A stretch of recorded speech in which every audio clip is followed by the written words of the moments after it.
नमस्कार। आज आप लोगों के साथ लेकर के आई हूँ पुण्य दान के लिए किस तरीके से बनाएं हम ये तरबूज का जूस और हमारे जीवन के रोजाना के जो दिनचर्या के काम होते हैं कितनी सावधानियों से करना है हमें उन काम को, ताकि खुशहाली धन संपत्ति सब कुछ से हम माला माल रहें। हाय एवरीवन, कैसे हैं आप सब। उम्मीद करती हूँ सभी हष्ट पुष्ट होंगे, मस्त होंगे, व्यस्त होंगे। आज का टॉपिक है ना, वो बिल्कुल हटके है।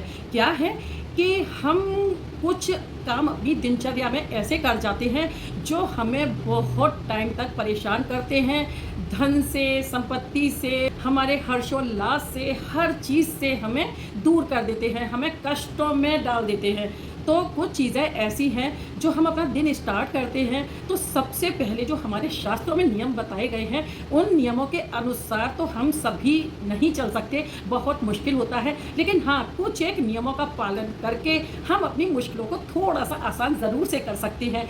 सुबह जैसे उठते हैं तो अच्छी सुबह हमारी हो, इसका हमें विशेष ध्यान रखना है। सबसे पहले जब हम रात भर सो कर के उठते हैं सुबह, तो हमने रात में बहुत सारे ऐसे सपने देखे होते हैं। कभी कभी होता है ना कि हमारा मन बहुत विचलित हो जाता है, बिल्कुल कुछ भी अच्छा नहीं लगता है। इसी तरीके से जब हम नाइट में सोते हैं तो हमें भगवान का धन्यवाद करके सोना चाहिए कि हमारा आज का दिन आपकी कृपा से बहुत अच्छा गया है और कल की सुबह भी हमारी अच्छी ही होगी।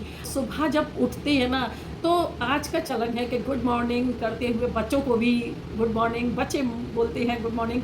लेकिन सबसे पहला जो नियम है हमारा वो क्या है कि बहुत लोगों की हैबिट होती है कि बेडरूम में ही मिरर होता है और बेड के सामने ऐसा फिट करा रखा होता है कि पल पल का पोजीशन उसमें अपना देखते रहते हैं, या बेड में ही मिरर लगा रखा होता है तो पल पल पे ही उसको देख रहे होते हैं। और कुछ लोगों ने तो ये तक रूल बना रखा है कि अपने साथ एक छोटा मिरर रख के सोते हैं और सुबह उठते ही और मुंह पे कपड़ा डाल के डाकू राम बन के सोते हैं।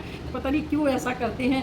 और बस मुंह खोला, अगर कोई ज़रूरतमंद उठा भी रहा है तो बस सबसे पहले अगल बगल से झाँकते हुए मिरर निकलता है, फिर उसको अपना फेस देखते हैं। कितनी भ्रांतियाँ पाल रखी होती हैं कि बस हमारा ही फेस देखने लायक है, बाकी का किसी का फेस देखने लायक नहीं है। तो सबसे ख़राब जो चीज़ है वो यही होती है। ये हमारी बहुत बड़ी भूल होती है। हमारे जीवन से ना सुख, समृद्धि, सुकून, धन, दौलत, यश, सम्मान सब कुछ चला जाता है हमारे एक इस गलत स्टेप से। यानी जब हम सुबह सुबह उठते ही सबसे पहले मिरर देखते हैं, यानी कि शीशा, हमें शीशे को नहीं देखना है। हमें अपने दोनों हाथों को इस तरीके से करके और मंत्र पढ़ें, अगर पढ़ पाए तो काराग्रे वस्ते लक्ष्मी वाला जो मंत्र होता है, मैं अपने बच्चों के जो बेड पे लिख के ना और उस पर लगा दिया करती थी कि अगर नहीं पढ़ पाओ तो इसको देख के पढ़ लो। और फिर जब हम डेली पढ़ते हैं ना तो वो हमें कंठस्थ हो जाता है। तो मंत्र पढ़ें और उसके बाद इस तरीके से ये और अपने फेस पे, आईज पे, सभी पे दर्शन करके अपनी हथेलियों का और अपने फेस पे ये हाथों को फिराना चाहिए। उसके बाद जब हम धरती पे पहला कदम रखते हैं तो धरती माता कितना बोझ उठाए हुए हैं, कितना हम मैला उनके ऊपर डालते हैं। तो सबसे पहले हमारी संस्कृति कहती है कि धरती माता के चरण स्पर्श करने चाहिए। अब मेरा ही बेड है जो ऑर्डर से बनवाया है तो थोड़ा ऊंचा है भाई, पैर रख के झुक के छूने में थोड़ा सा प्रॉब्लम आता है। तो क्या करती हूँ कि लेटे लेटे ही हाथ को ऐसे लटकाया तो सबसे पहले झुक के हाथों से धरती माता को प्रणाम कर लेते हैं। उसके बाद अपनी नासिका से ये देखें कि कौन सा स्वर चल रहा है। ये मेरे गुरुजी ने सिखाया हुआ था कि जब भी सो के उठो तो ऐसे करके बंद कर लो और नीचे की तरफ सांस छोड़ो। जिस छिद्र से साफ बिल्कुल सांस हमारी निकल रही है वही पैर हमें, चाहे वो हमारा दाया हो चाहे बाया हो, वही पैर हमें धरती माता पे रखना है सुबह सवेरे सबसे पहले उठ के। उसके बाद थोड़ा सा अपने घर में घूमें और कोई भजन वगैरह लगा दें। और खुद अगर कर सकते हैं, बुजुर्ग तो करते हैं, सबका अपना अपना तरीका होता है, लेकिन अच्छा यही है जब कोई बुजुर्ग घर में होता है तो वही अगर राम नाम ले रहा है या अच्छा भजन कोई सुनना है तो हमारे कानों में भी पड़ेगा। नहीं तो लगा के थोड़ी सी देर के लिए एक भजन चला दें। उसके बाद थोड़ी देर बाद 10-5 मिनट जब हम घूम के अपने घर को देख लेंगे, या जैसे हम लोग झाड़ू निकालते हैं अपना गेट खोल के गेट पे भी हमारे विष्णु भगवान माता लक्ष्मी के साथ सुबह सुबह विराजमान होते हैं। तो मेन गेट जो है खोल के मेन गेट की दहलीज को धुलना और प्रणाम करना दहलीज को, तो ये सारे काम करने के बाद ना फिर दोष हट जाता है। उसके बाद मिरर में हम खूब खुद को देखें, अगर ज़्यादा देखने के शौकीन हैं तो ये है। और दूसरा जो है वो होता है कि सुबह की पूजा पाठ ज़रूरी होती है। सूर्योदय से पहले उठना, जैसे बहुत लोग सूर्योदय से पहले नहीं उठ पाते हैं, उठ भी जाते हैं तो इतना बिजी शेड्यूल होता है कि भागम भाग में बच्चों का नाश्ता, हस्बैंड का टिफिन, सारी चीज़ें ये लगाना, खुद का भी करना, जैसे खुद वर्किंग है। सुबह सुबह अगर दीपक नहीं लगा पाते हैं तो शाम के वक्त दहलीज पर एक दीपक ज़रूर से घी का लगाएं। घी का दीपक लगा देते हैं तो ये जो है हमारा दोष है वो हट जाता है। कि अगर सुबह नहीं कर पाए हैं तो गोधूली वेला, जब दो वक्त मिल रहे हो यानी कि सूर्यास्त हो रहे हो, और गोधूली वेला उसको कहते हैं जब पहले के ज़माने में गाय चर के वापस हुआ करती थी। हमारे पशु पक्षी और जानवरों से बेस्ट दिनचर्या को कोई भी नहीं निभा सकता है। उनके तरीकों को थोड़ा सा भी अमल हम खुद पे कर लेंगे, अपनी बहुत सारी बीमारियों को, बहुत सारी चिंताओं को, बहुत सारी चीज़ों को हम खत्म कर लेंगे। और अभी तो ये वैशाख मास चल रहा है और ये बहुत ही पुनीत मास है। इसमें जप तप धर्म पाठ पूजा जितना ज़्यादा कर सकते हैं, माला फेरना जैसे, वो बहुत ही ज़्यादा पुण्यदायी होता है, फलदायी होता है। दान पुण्य अक्षय, अक्षय यानी कि कभी नष्ट ना होने वाला। तो दान पुण्य जो भी कुछ हम करते हैं वो हमारा पूर्वजों को जो है सुकून देने वाला होता है, हमारे पितरों को प्रसन्न करने वाला होता है। बहुत पंडितों को सुना होगा कि आपके पितर रूठे हुए हैं, तो पितर रूठे हुए हैं तो उनको हम खुद ही मना सकते हैं क्योंकि वो हमारे पितर हैं और उन्हें हमारी सारी हकीकत पता होती है कि हम कितने सक्षम हैं कितने नहीं। पूजा पाठ में बहुत ज़्यादा खर्चे आते हैं तो लोग मन में डरे रहते हैं और नेगेटिव बातें अपने माइंड में सोचने लगते हैं, तो हमारे साथ वो उल्टा उल्टा होने लगता है। छोटी छोटी चीज़ों से ही हम अपने पितृदोषों को खत्म कर सकते हैं। अभी वैशाख का महीना चल रहा है, कुछ पावन पुनीत महीने जो होते हैं उनमें जो व्रत त्योहार आते हैं वो बड़े ही अच्छे आते हैं। जैसे कि अमावस्या आने वाली है तो अमावस्या पे हम अपने पितरों को बहुत अच्छे तरीके से बहुत छोटे छोटे उपायों से प्रसन्न कर सकते हैं। घर में घड़ा ज़रूर रखें, हमारी हेल्थ के लिए भी अच्छा होगा, हमारे वास्तु के लिए भी अच्छा होगा और हम अपने पितरों की पूजा भी कर सकते हैं उस घड़े के जरिए। जल भर के घड़ा दान किया जाता है। अभी वैशाख मास के महीने में पंखे दान किए जाते हैं। अब मॉडर्न है तो कूलर दान करते हैं, सीलिंग फैन दान कर देते हैं, टेबल फैन दान कर देते हैं अपनी क्षमता अनुसार। किसी गरीब कन्या के विवाह में हम जब ये चीज़ें दे देते हैं तो हमें इनका भी बहुत फल मिलता है, बहुत पुण्य मिलता है। किसी की शिक्षा हम करा देते हैं, इसका हमें बहुत बड़ा पुण्य मिलता है। तो अब वीडियो ज़्यादा बड़ी हो जाएगी। अमावस्या पर भी मैं एक वीडियो दूंगी। गर्मियों के दिन हैं तो इन दिनों रसीले फलों का दान करना चाहिए। अच्छा, अपने घर में ही कभी कभी क्या होता है कि हम फल दे देते हैं लेकिन उन फल को काटने का, ठंडा करने का टाइम नहीं होता है। तो क्या है, जैसे बुजुर्गों की सेवा करते हैं तो भाई अगर कोई चीज़ हम उनको अच्छे पेय के रूप में बना के दे देंगे तो बहुत उनको अच्छा लगेगा। मैं लेकर के आई हूँ एक वाटरमेलन जूस, यानी कि तरबूज का जूस, तरबूज का ऐसा जूस कि जो बच्चे तो भाग भाग के पिएंगे और बुजुर्ग भी पीछे नहीं रहेंगे। भाई खाने का तो सबको शौक होता है, सबको ये लगता है कि हम अच्छे से अच्छा खाएं।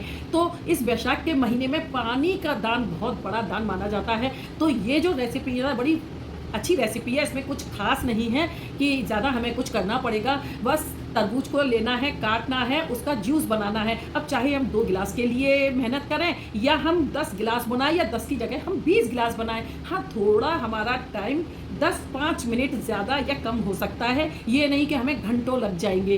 तो जैसे मीठा शरबत बांटा जाता है ना, तो थोड़ा कुछ न्यू करें, अच्छा सा कुछ पेय पिलाएं बच्चों को, बड़ों को और सभी को, खासकर उन लोगों को कि जिन्हें हम छोटी छोटी सी चीज़ें दे करके बहुत बड़ा खुद को मानते हैं कि हमने बहुत बड़ा दान कर लिया। भाई हर किसी के बस में ये महंगे महंगे फ्रूट्स नहीं होती हैं। अगर किसी दिन हम आम का पना बना के बांट दें, किसी दिन हम तरबूज का जूस बना के बांट दें, तो उनको भी पता चलेगा कि दुनिया में ऐसी चीज़ें भी होती हैं। भाई हम लोग खुद के खाने के लिए तो जीते ही हैं, लड़ते हैं, झगड़ते हैं, चोरी बेईमानी झूठ कपट पता नहीं क्या क्या करते हैं, लेकिन दूसरों के लिए जब कुछ करते हैं ना तो हमसे ईश्वर बहुत खुश होते हैं, हमारे पितर बहुत खुश होते हैं। पितर खुश होते हैं कि हमारे बच्चे पृथ्वी पर अच्छे काम कर रहे हैं, और जब हम अच्छे काम करते हैं तो हमारे पितर जो हैं वहाँ पर बैठे हैं हमारे पितरों की भी प्रशंसा होती है। जब हमारी और आपकी प्रशंसा होती है तो हम फूले नहीं समाते हैं। तो ऐसे ही जब हमारी आपकी प्रशंसा होगी तो हमारे पितरों की भी प्रशंसा होगी और एवज़ में हमें क्या मिलेगा?